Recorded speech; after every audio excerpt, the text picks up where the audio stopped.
Hello বন্ধুরা, কেমন আছেন সবাই? আশা করি আপনারা সবাই ভালো আছেন। বন্ধুরা, এই 2 দিন আমি কোনো ভিডিও দিতে পারিনি, এই জন্য আমি আন্তরিকভাবে খুবই দুঃখিত। কারণ আপনারা জানেন যে বাংলাদেশের অবস্থা খুবই ভয়াবহ অবস্থা ছিল। আমি তো বরিশাল থাকি, তো বরিশালে 3 দিন যাবৎ কারেন্ট ছিল না। এই কারণে আমি কোনো ভিডিও এডিট করতে পারি নাই এবং ভিডিও আপলোডও করতে পারি না, এই জন্য আমি খুবই দুঃখিত। তো বন্ধুরা, আপনারা দেখছেন কামিং ভূত, আমি আছি আপনাদের সাথে তাশফিক আব্দুল্লাহ।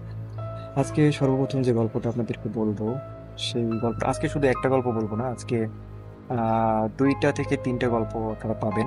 আমি চেষ্টা করব যে আজকে একসাথে 3টে গল্প কভার করার জন্য আধা ঘন্টার একটা ভিডিও থাকবে, কারণ আধা ঘন্টার বেশি হলে আপনারা গল্পগুলো এনজয় করতে পারবেন না। এই কারণে আধা ঘন্টা আমি চেষ্টা করবো 2টা ভিডিও, মানে 2টা গল্প আপনাদেরকে শোনানোর জন্য।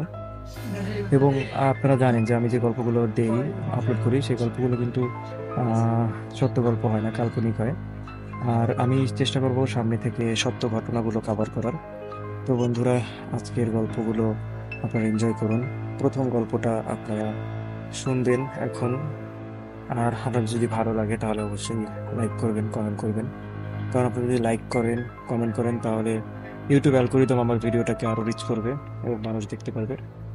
এই আর আমি আমার ভিডিওতে বেশি ব্যাকগ্রাউন্ড মিউজিক দেই না, কারণ আমি সবার কথা চিন্তা করে ভিডিওটা তৈরি করি। যে অনেকে আছে যে ব্যাকগ্রাউন্ড মিউজিক যদি অতি ভয়ানক হয় তাহলে তারা ভয় পায়। তো এই কারণে আমি চেষ্টা করি যে সবার কথা চিন্তা করে ভিডিওগুলো তৈরি করার জন্য। গল্পগুলো কাল্পনিক হইলেও গল্পগুলো আপনারা যদি চোখ বন্ধ করে শোনেন, তাহলে আপনারা মনে করবেন যে আপনাদের সামনে হয়তো কাহিনীগুলো, ঘটনাগুলো ঘটছে। তো আপনারা গল্পগুলো এনজয় করুন। এই কাহিনীটির সমস্ত কিছু কাল্পনিক, বাস্তবের সাথে যার কোনো মিল নেই। এই কাহিনীটি শুনে বাস্তবের সাথে মিলাবেন না এবং বিচলিত হবেন না। না, আজকের মধ্যে একটা মাথা গোজার মতো ব্যবস্থা না করতে পারলেই নয়। আর পারা যাচ্ছে না। কালকের মতো আজকেও যদি এই বাস স্ট্যান্ডের ওয়েটিং রুমে মশার কামড় আর চূড়ান্ত দুশ্চিন্তা নিয়ে রাত কাটাতে হয়, তাহলে আমি শেষ। একেই এই শহরে কালই মালদা থেকে এসেছি, কিচ্ছু চিনি না, কিচ্ছু জানি না, তার উপরে ভাড়া বাড়ি খুঁজতে গিয়ে নাজেহাল অবস্থা। এত বড় শহরে একটা ঠিকঠাক ভাড়া বাড়ি পাওয়া যাবে না আমি ভাবতে পারিনি। তবু কাল রাতে এক ভদ্রলোক আমায় দেখে কি জানি কি দয়া হয়েছিল, 4টে বাড়ির ঠিকানা কাগজে লিখে দিয়েছিল। 2টো বাড়িতে অলরেডি নিরাশ হয়ে ঘুরে এসেছি, এবার 3 নম্বর বাড়িতে যাবার পালা। দেখি কি বলে। শুনছেন? বাড়িতে কেউ আছেন? কে? কি চাই? আমি বিনয় চক্রবর্তী। এই একজন আমায় আপনার ঠিকানাটা দিয়েছিল। আসলে আমি ঘর ভাড়ার ব্যাপারে কথা বলতে এসেছি। ও আচ্ছা আচ্ছা, হ্যাঁ দি, কিন্তু আপনি কি করেন? ওই রিসেন্ট একটা অফিসে চাকরি পেয়েছি। ইনফ্যাক্ট কালই আমার অ্যাপয়েন্টমেন্ট লেটারটা আমি হাতে পেয়েছিলাম। তাই একটা ঘর ভাড়ার জন্য খুব প্রয়োজন, তাই আপনার কাছে এসেছি। বুঝলাম। তা আপনি কি বিয়ে থা করেছেন? না, আমি তো বিবাহিত নই। ও, দেখুন কিছু মনে করবেন না, শহরে এত জুয়াচুরি বেড়ে গেছে, তাই এখন ফ্যামিলি ছাড়া কাউকে ভাড়া দিচ্ছি না। মানে আর কি কোনো উপায় নেই? না, সমস্যা কি জানেন? এই ব্যাচেলার ছেলেদের রাখবার মতো এই এলাকায় সেরম কোনো জায়গা পাবেন না। আমি আপনাকে দোষ দিচ্ছি না, আসলে যুগটা তো খারাপ। আচ্ছা ঠিক আছে।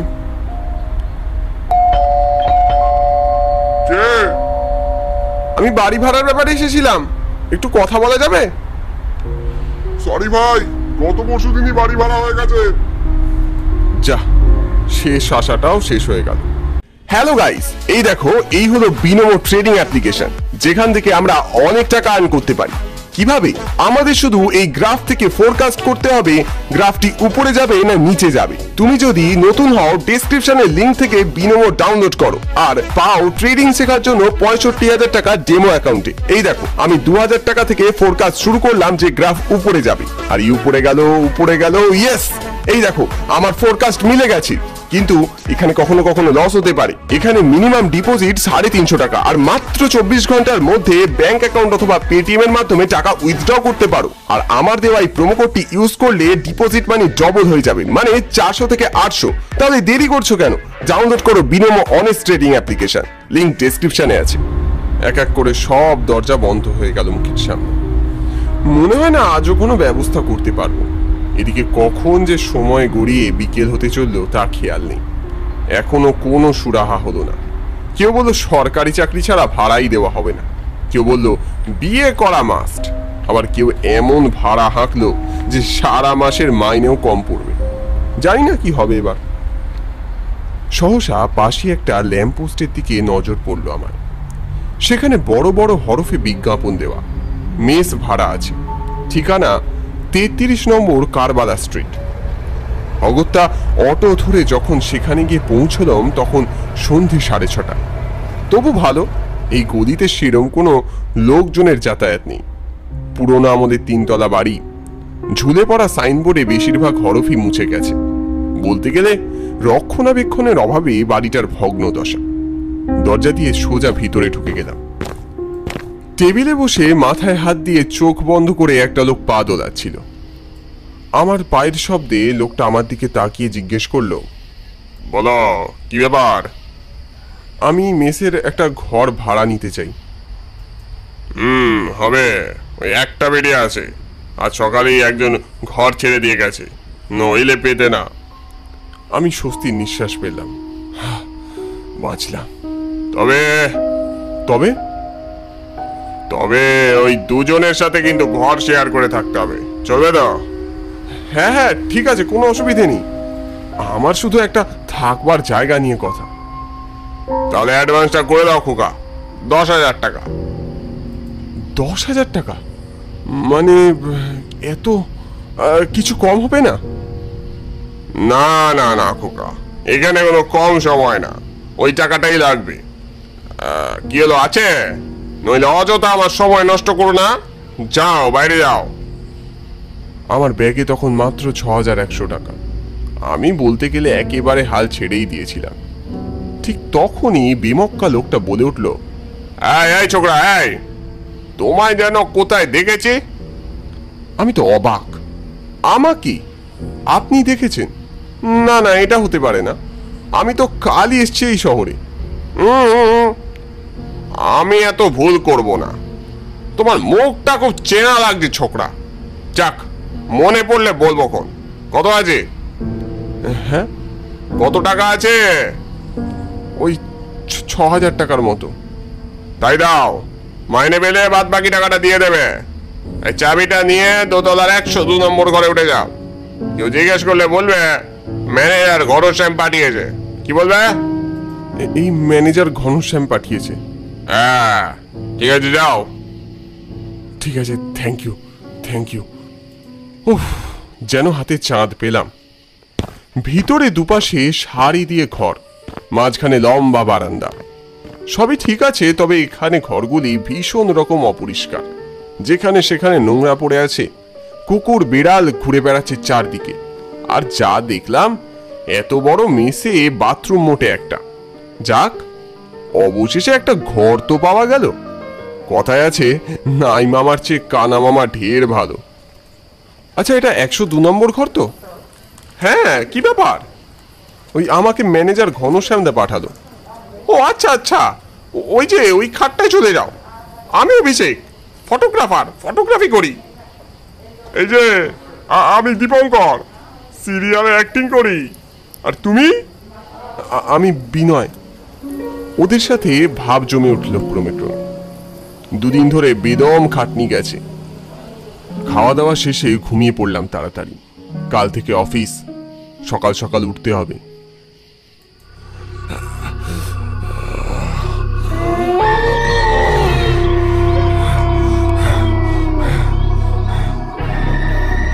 মাঝরাতে একটা বিশ্রী স্বপ্নে ঘুম ভেঙে গেল।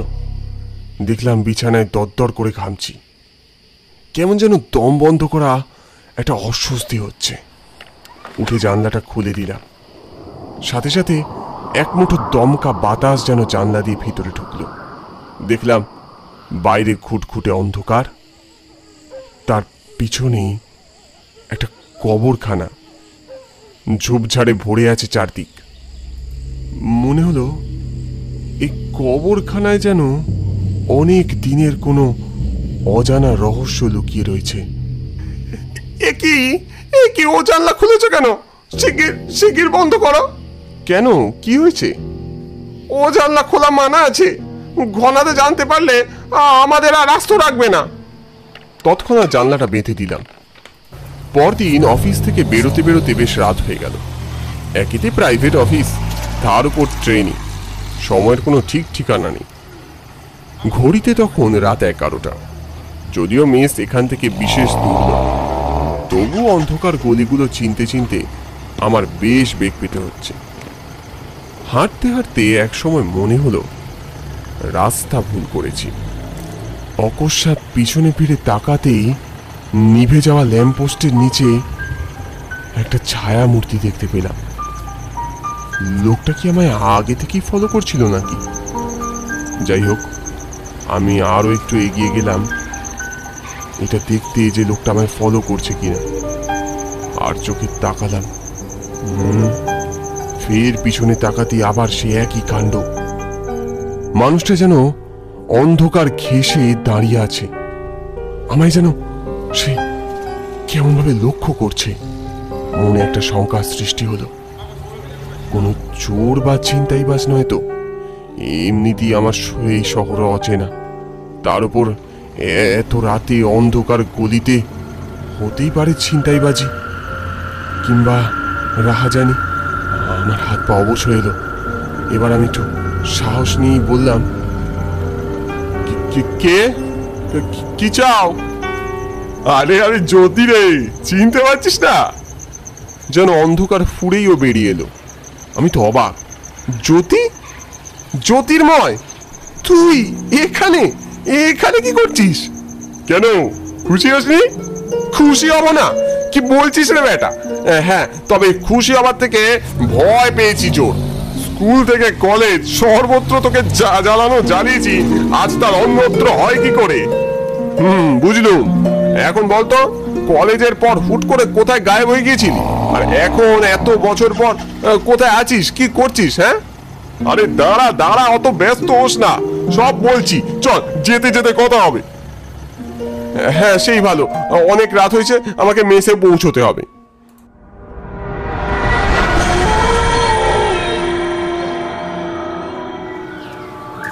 গুড মর্নিং ম্যানেজার বাবু। কি ব্যাপার এত সকালে? সেরকম কিছু নয়, আসলে একটা দরকারই আপনার কাছে এসেছি।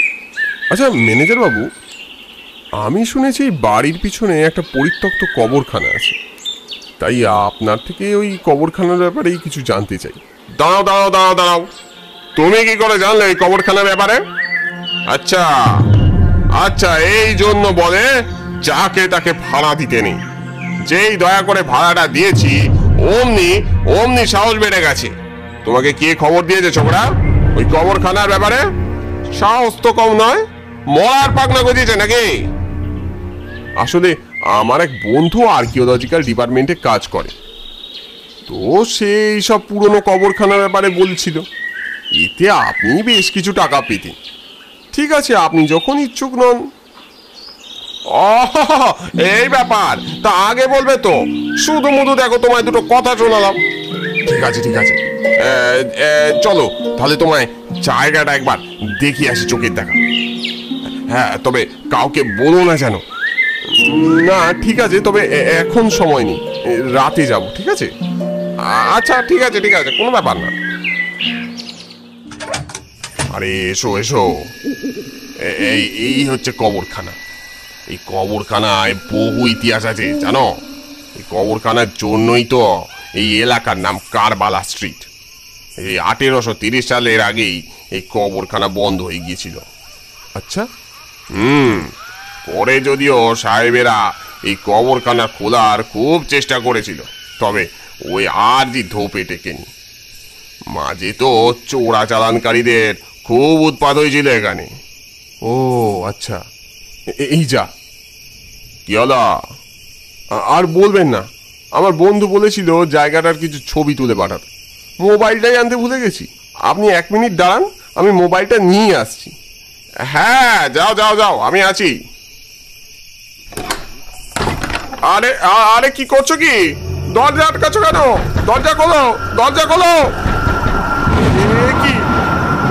কি ঝড় ঝড়! আমি কিছু দেখতে পাচ্ছি না, আমি কিছু দেখতে পাচ্ছি না কেন? এই দরজা খোলো, দরজা খোলো, দরজা খোলো, আমি বের করো। আমি কিছু দেখতে পাচ্ছি না। এই হাওয়ায় আমার দম বন্ধ হচ্ছে। বাঁচাও, বাঁচাও। ঠিক ঠিক এইভাবেই আমি সেদিন কেঁদেছিলাম। কে কে কে আমায় বাঁচাও, আমায় বাঁচাও, আমায় উদ্ধার করো। ভয় পা, আরো ভয় পা তুই। আমি তোর চোখে আতঙ্ক দেখতে চাই। আমায় ছাড়ো, আমায় ছাড়ো। পালাতে পারলে পালা, পালা। আমায় ছাড়ো। তুমি কে, কি চাও? সেদিন কোথায় ছিল তোর এই মানবিক রূপ? যেদিন কটা টাকার লোভে আমায় নৃশংসভাবে এখানে মেরে পুঁতে দিয়েছিলি, কোথায় গিয়েছিল সেদিন তোর এই অনুরোধ? জ্যোতির্ময়, জ্যোতির্ময়। মনে পড়ছে, মনে পড়ছে ম্যানেজার বাবু, এই অধম অ্যাসিস্ট্যান্টের কথা। কিভাবে কিভাবে আমায় মেরে আমার বদনাম রটিয়েছিলি তার কথা। তুই যে টাকার জন্য আরো কত লোকের সর্বনাশ করেছিস তারই অত্যা নেই। আমায় আমায় ক্ষমা করে দাও, ক্ষমা করে দাও জ্যোতির্ময়। আর একটা সুযোগ দাও বাঁচার।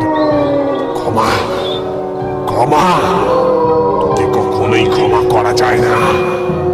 তুই মরলে তবে আমার আত্মা মুক্তি পাবে, আর সবার আত্মা মুক্তি পাবে। তাই তো আমার বন্ধু বিনয়কে বলেছিলাম তোকে টাকার লোভ দেখিয়ে এখানে আনতে। আমার মুক্তি চাই, আমার মুক্তি চাই, মুক্তি।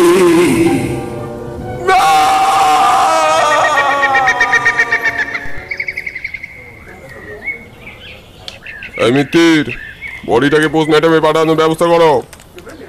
স্যার, আমার মনে হচ্ছে ওই অত বড় গাছটা পড়ে এই লোকটা মারা গেছে। সে তো বুঝলাম। অ্যাকচুয়ালি আমারও তাই মনে হয়। তবে লোকটা অত রাতে এই কবরখানায় কি করছিল সেটাই সন্দেহের ব্যাপার। বিনয়, বিনয়, তুই পারবি না, পারবি না আমার মৃত্যুর প্রতিশোধ নিতে? পারবো যদি, পারবো। তুই দেখিস, আমি ঠিক পারবো। তুই চিন্তা করিস না। যদি যদি আমি পেরেছি তোর মৃত্যুর প্রতিশোধ নিতে। বন্ধুরা, আশা করি আপনাদের গল্পটি ভালো লেগেছে। দ্বিতীয় গল্পটি আপনাদেরকে বলবো তার আগে আমাদের কাছে একটাই অনুরোধ থাকবে যে আপনারা চ্যানেলটিকে যারা এখনো সাবস্ক্রাইব করেননি তারা অবশ্যই চ্যানেলটিকে সাবস্ক্রাইব করবেন।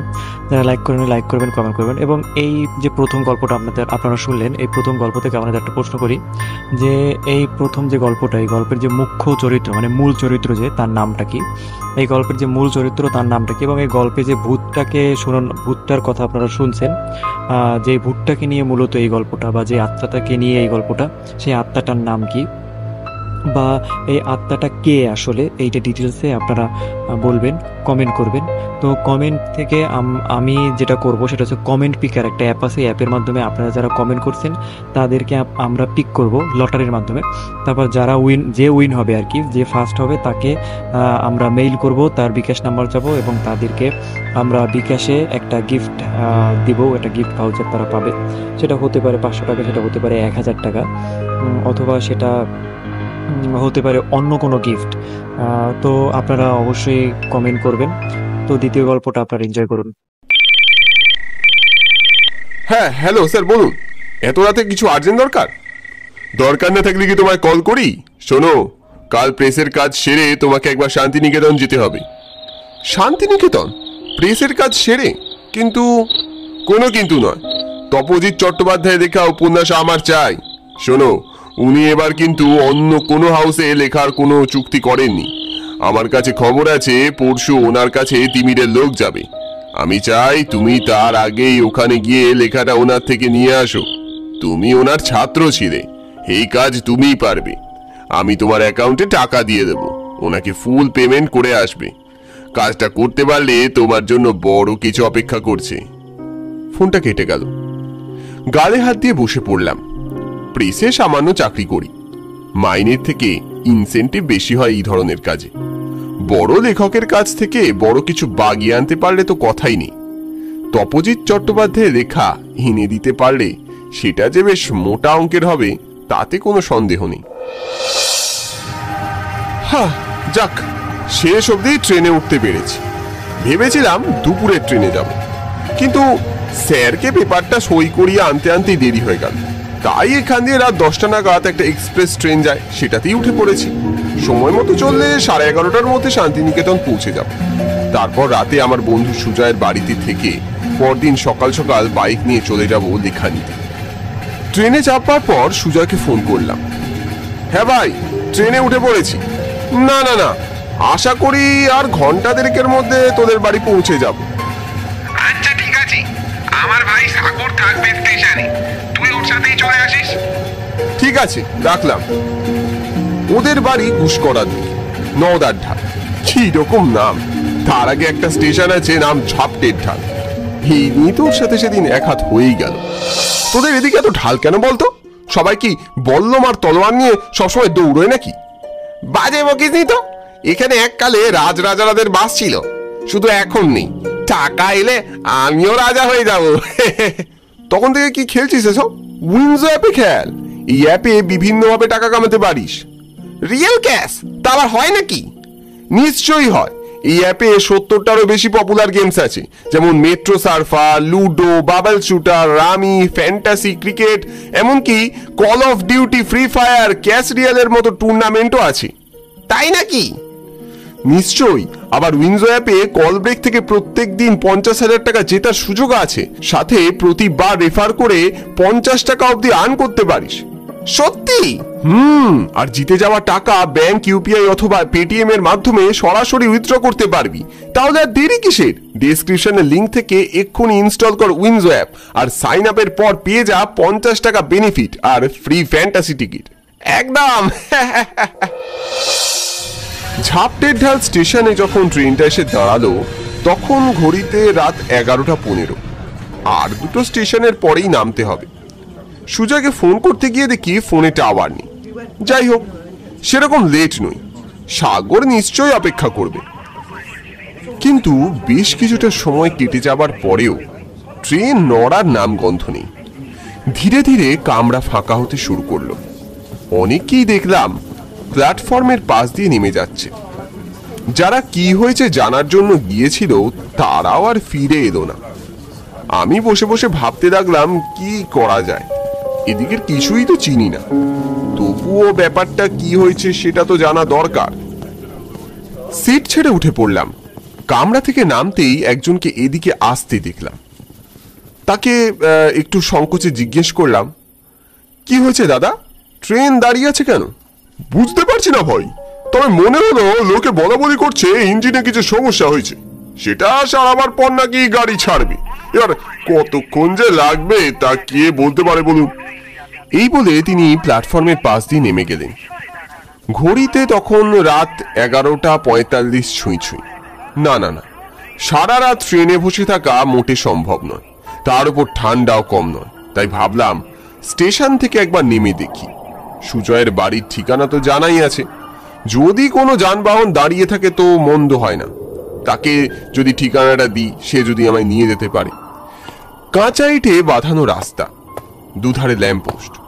জায়গাটা যে মফস্বল সেটা বুঝতে খুব অসুবিধে হলো না।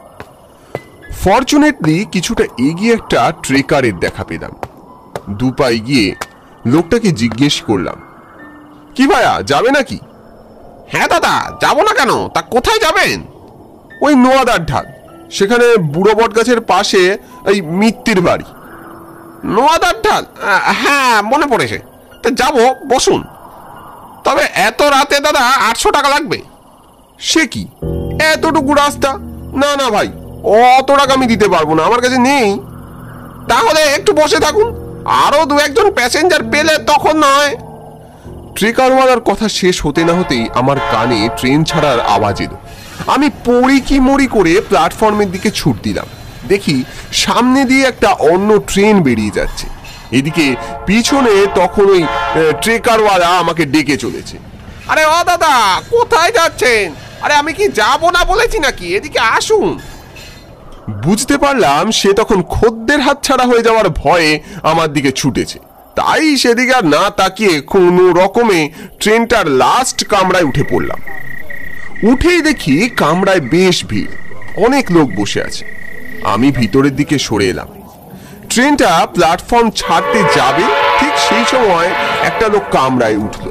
তার মাথায় একটা বিশাল ভারী, তার কাঁধ থেকে ঝুলছে একটা বড় চাদরের পুটলি।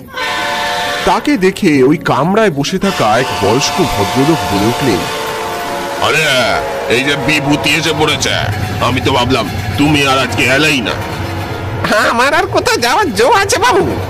আপনাদের ঘুগনি না খাইয়ে আমার কি শান্তি আছে? ও, এইবার বুঝলাম লোকটার হাঁড়িতে ঘুগনি আছে। আমার অবশ্য ওসবের দিকে কোনো ইন্টারেস্ট নেই। দেখলাম লোকটা হাঁড়ি নামিয়ে পুটলি থেকে শালপাতার বাটি বের করে তাতে একে একে সকলকে ঘুগনি দিতে শুরু করেছে। ঘুগনির সুগন্ধ আমারও নাকের, যদিও আমি সেদিকে তাকালাম না। ঘুগনিওয়ালা বিভূতি ওই বয়স্ক লোকটির কাছে বাটি নিয়ে যাওয়া মাত্রই তিনি আমার দিকে আঙুল দেখিয়ে ওকে জিজ্ঞেস করলেন, একে তো তোমার সাথে আগে দেখিনি বাবা, উনি কি আজ নতুন তোমার সাথে এসেছেন? আমি কিছু বলার আগেই বিভূতি বলে উঠল, হ্যাঁ, উনি আমার পাশের গায়ের লোক। ওই আমার সাথে দেখা হয়ে গেল হঠাৎ। অন্যদিন উনি পাশের কামরায় থাকেন, উনি আমার সাথে বন পাশে নেমে যাবে। আমি অবাক হয়ে গেলাম। না না দাদা, আপনার কোথাও ভুল হচ্ছে। আপনি যাকে ভাবছেন আমি সে নই। আমি এখানকার লোকই নই, আর আমি বন পাশে নয়, নোয়াদার ঢালে নামবো। তা আপনারা কি কেউ নোয়াদার ঢালে থাকে? না না না না, আমাদের বাড়ি বর্ধমা। আজ আমার ভাইপোর বিয়ে, ও আলাদা মোটর গাড়ি করে চলে গেছে। আর এই যে দেখছেন আমরা সবাই চলেছি বর যাত্রী। ট্রেনটা আসলে লেট তো, তাই আমাদের খিদে পেয়ে যায় বলে এই ঘুগনি খাচ্ছি। তা আপনি খাবেন নাকি? না না না, আমার ইচ্ছে নেই। আরে হরেন্দা, সকালে ধারি ঘুগনি দেবো না বলেছি বলে এখনো রাগ করে আছো? আরে শুনুন শুনুন, উনি আমাদের পাশের গ্রামের হরেন্দা। সকালে ধারে ঘুগনি দিইনি বলে এখনো রাগ পুষে রেখেছে। এই তো বন পাশে এসে গেছে, চলো চলো আমরা নামি। লোকটা আমার হাত ধরে সজোরে টান দিল। আমি সবেগে হাতটা ছাড়িয়ে নিয়ে বললাম, আরে ধুর মশাই, কি তখন থেকে হরেন্দা হরেন্দা করছে? শুনুন, আপনাকে আমি চিনি না, আর আমি কলকাতায় থাকি। আর আমার নাম হরেন নয়, আমার নাম অমল। অমল। আমি এখানে বন্ধুর বাড়ি যাচ্ছি একটা কাজে। আচ্ছা, কি মতলব কি বলুন তো আপনার? আমার কথাটা শুনুন দাদা, রাগ করে থাকবেন না। আচ্ছা, আপনি না হয় হরেন্দা নন, কিন্তু এই ঘুগনি খেতে তো আপত্তি নেই। এই নাও এই নাও, একবার খাও, তারপর দেখবে তোমার সব রাগ মিটে গেছে। না না না, আমার খিদে নেই। আরে দাদা, নাও না, কেন এরকম করছো? আমি তোমার নাম নিয়ে ঢেলেছি, পয়সা লাগবে না, এমনি খাও। এবার কামরায় থাকা আরো সব লোকগুলো একসাথেই প্রায় বলে উঠলো, আরে খেয়ে নিন দাদা, এত রাগ করে থাকবেন না। আরে এত করে যখন বলছে নিন না। আরে ও খুব ভালো ছেলে, ওর কথায় রাগ করে থাকবেন না। না হলে কি কেউ আজকালকার দিনে 2 টাকায় বাটি ভর্তি ঘুগনি দেয়? আরে খেয়ে নিন দাদা, কেন এরকম করছেন? এরা কি সব পাগল নাকি? বলি বলি এক আর বোঝে। আরে কই দিন দেখি কেমন আপনার স্পেশাল ঘুগনি। ঘুগনিটা 2 চামচ মুখে দিতেই সে বহু যুগ আগেকার কথা মনে পড়ে গেল।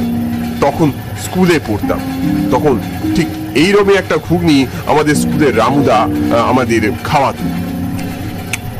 বাহ, বেড়ে স্বাদ তো!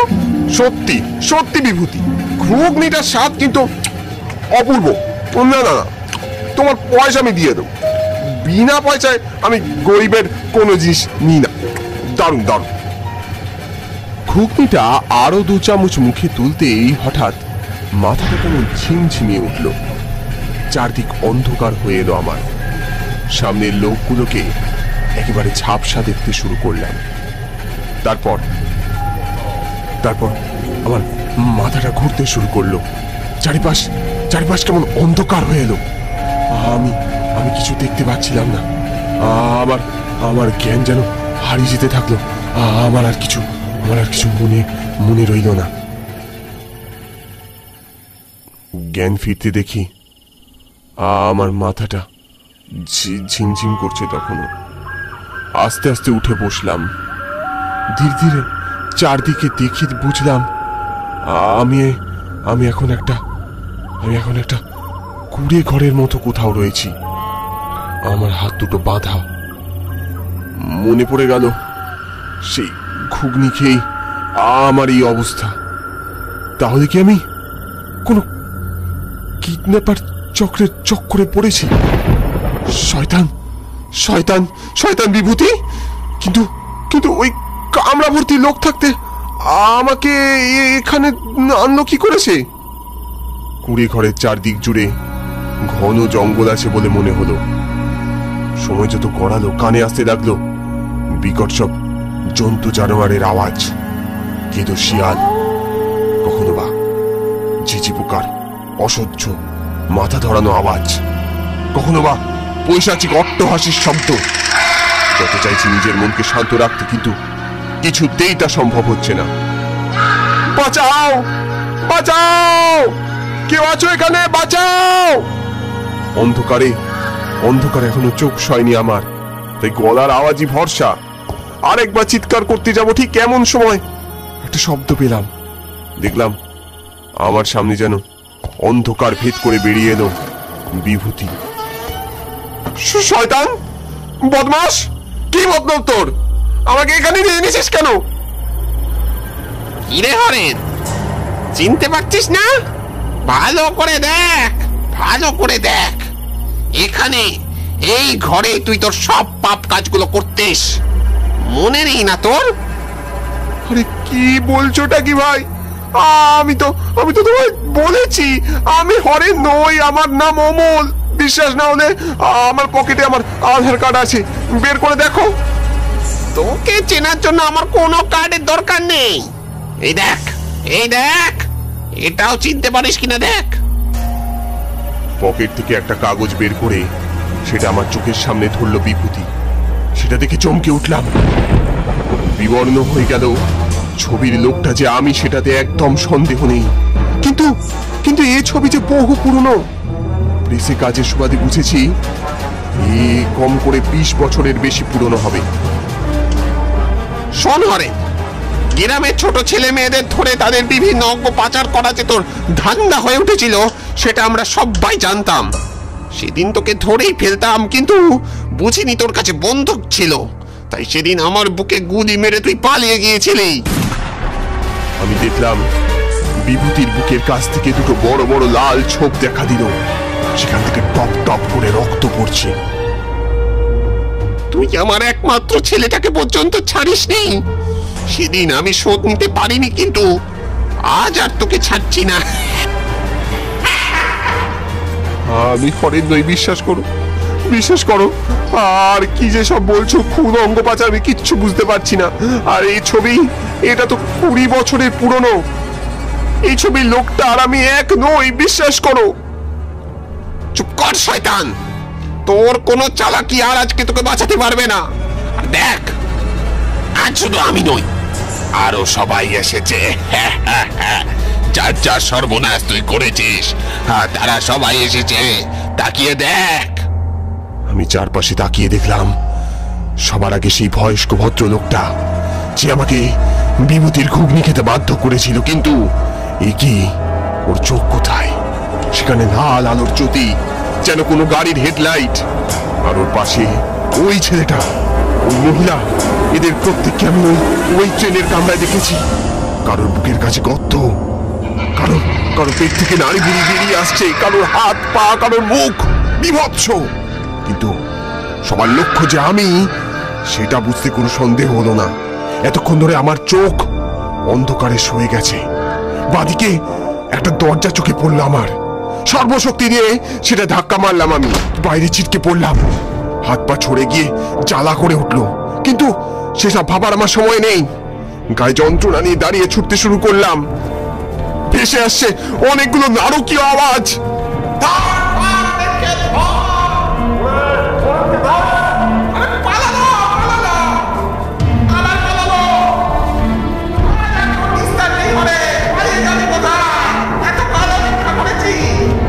আমি দিক বিদিক জ্ঞান হারিয়ে ছুটে চলেছি, তখন কোনো হুঁশ নেই আর, জানি থামলে চলবে না।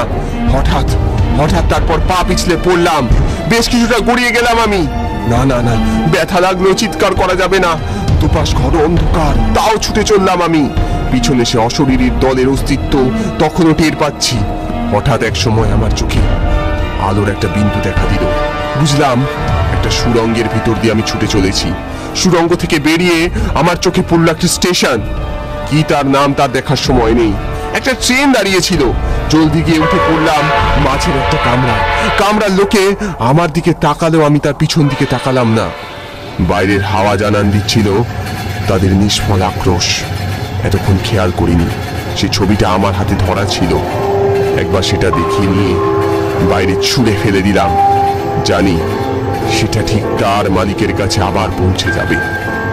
জানি নাই হরেন কে ছিল, সে আজ বেঁচে আছে কিনা তাও আমার জানা নেই।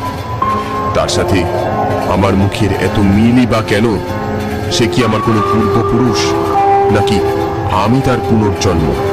এই প্রশ্নের উত্তর আমার জানা নেই, কিন্তু একটা জিনিস আমি জানি, জীবনে আর কোনোদিন কোনো ট্রেনের লাস্ট কামরায় ভুলেও চাপবো না।